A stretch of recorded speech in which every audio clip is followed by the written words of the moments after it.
E aí galera, beleza? Bem-vindos ao Vegetal Vermelho. Hoje a gente vai debater sobre os limites do diálogo e a violência no debate político. Essa semana, no último vídeo da Sabrina Fernandes do Tese 11, ela discutiu um pouco a ideia de teoria da ferradura, que tem tudo a ver com esse tema que a gente vai discutir hoje. Eu vou colocar o link aqui para vocês verem. E é isso, galera. Vamos lá?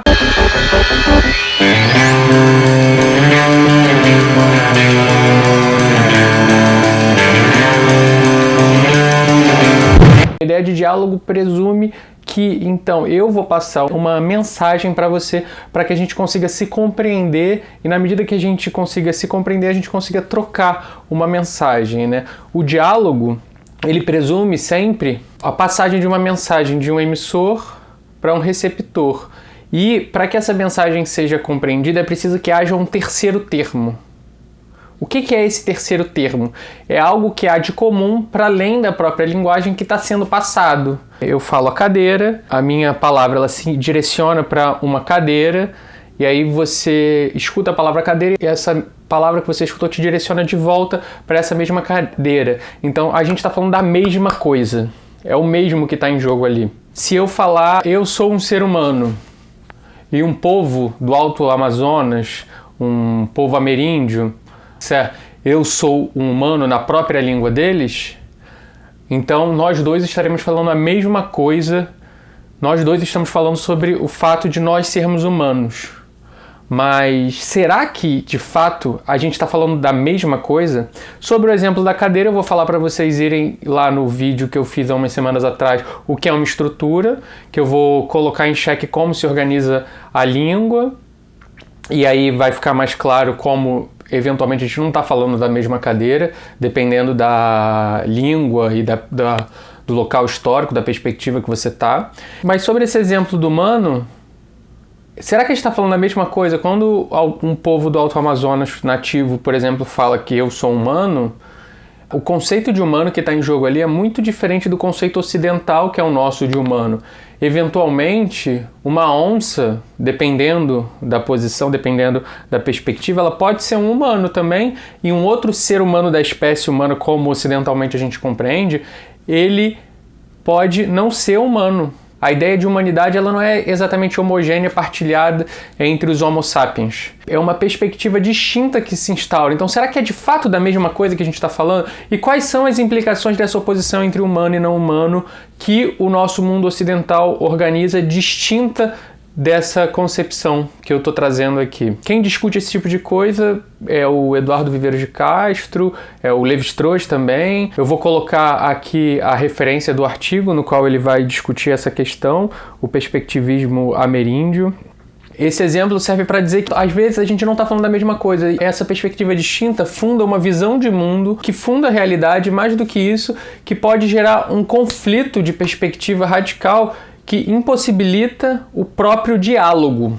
Então, a ideia é que existe uma violência inerente ao próprio diálogo, que é a imposição de uma perspectiva. Então, quando a gente quer conversar, para a gente ter uma conversa, é preciso que haja um campo comum, para que a gente consiga, eventualmente, chegar a um acordo. Por exemplo, que homofobia é crime, que o racismo é crime, mas para isso é preciso que a gente tenha um campo comum para falar do racismo, que a gente concorde que racismo é crime. Primeiro, é preciso que em algum momento histórico o conceito de raça tenha sido construído, que gerou uma opressão sobre as pessoas que se enquadravam nesse conceito, que foram enquadradas nesse conceito.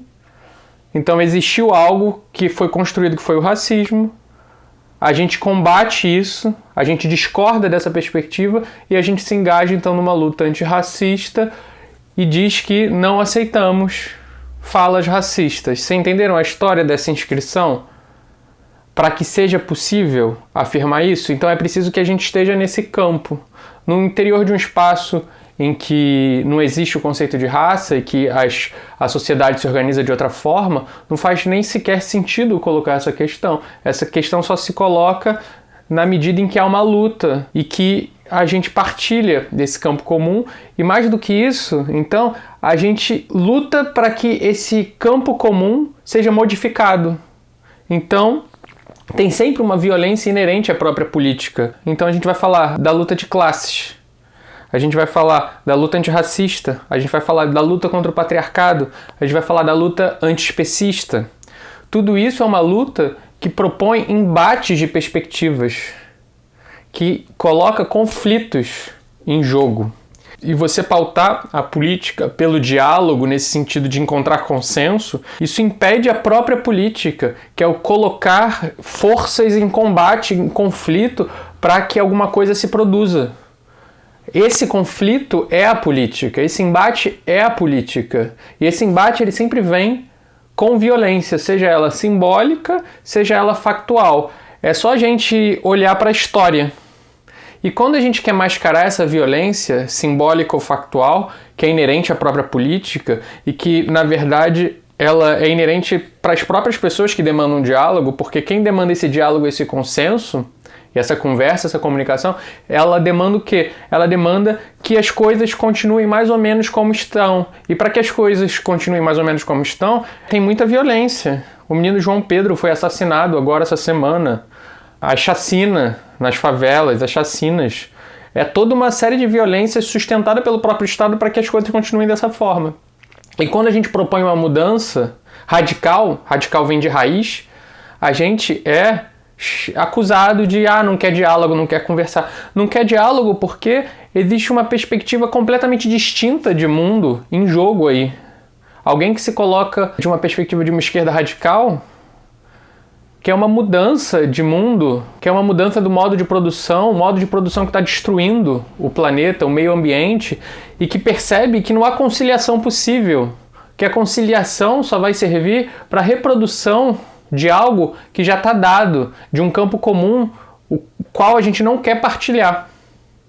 Essa ideia de diálogo, então, ela é falsa, porque esse terceiro termo não existe da forma que é colocado. A questão é que esse campo comum, do qual a gente vai construir diálogos e conversas possíveis, nós construímos. Ele não é algo dado. Ele não é algo dado. A gente constrói esse campo comum e a gente constrói coletivamente. E esse pensamento, então, que vai demandar o consenso, os acordos, é um pensamento que está na base do próprio colonialismo, porque ele se coloca enquanto tendo o monopólio do conhecimento, enquanto o monopólio da racionalidade, enquanto, não, vem cá, eu sei como funciona isso, eu sei o que é melhor, vamos fazer uma represa de Belo Monte para a gente poder produzir mais energia, vai ser bom para todo mundo. O que está por trás desse tipo de afirmação? É um projeto desenvolvimentista que se inscreve numa tradição que coloca a natureza enquanto mercadoria. Então é uma perspectiva na qual se impõe uma tutela sobre os outros povos, sobre eu sei como as coisas devem ser, deixa eu te mostrar, vem cá. Isso é completamente colonial. Uma demanda por diálogo, ela é radicalmente violenta também, só que a maior das violências é a violência que mascara a própria violência. É a violência do centro que se pretende neutro. Não, eu tô aqui, olha, eu não sou radical nem de direita, nem radical de esquerda, eu quero aqui só discutir dentro da racionalidade. Esse tipo de discurso, ele mascara que ele está servindo para a reprodução daquilo que já está dado, para tudo isso que está aí.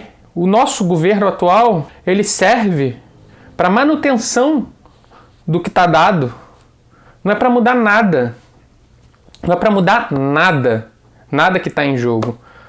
Resumindo então, pessoal, política é sempre conflito de perspectivas. O que há de mais violento é o discurso que mascara essa própria violência, seja ela simbólica ou real, inerente à própria política.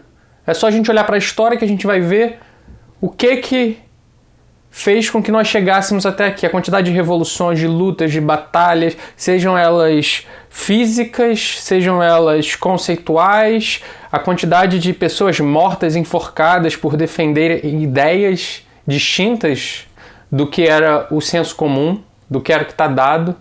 Então, vamos tentar sair desse senso comum, dessa banalidade que a gente reproduz. Eu acho que qualquer pessoa radical de esquerda tem que fazer o esforço de abandonar as suas próprias banalidades para que a gente possa construir outra forma de mundo. Era isso que eu queria falar com vocês, basicamente. Considere o veganismo, mas que ele seja popular, anticapitalista e interseccional.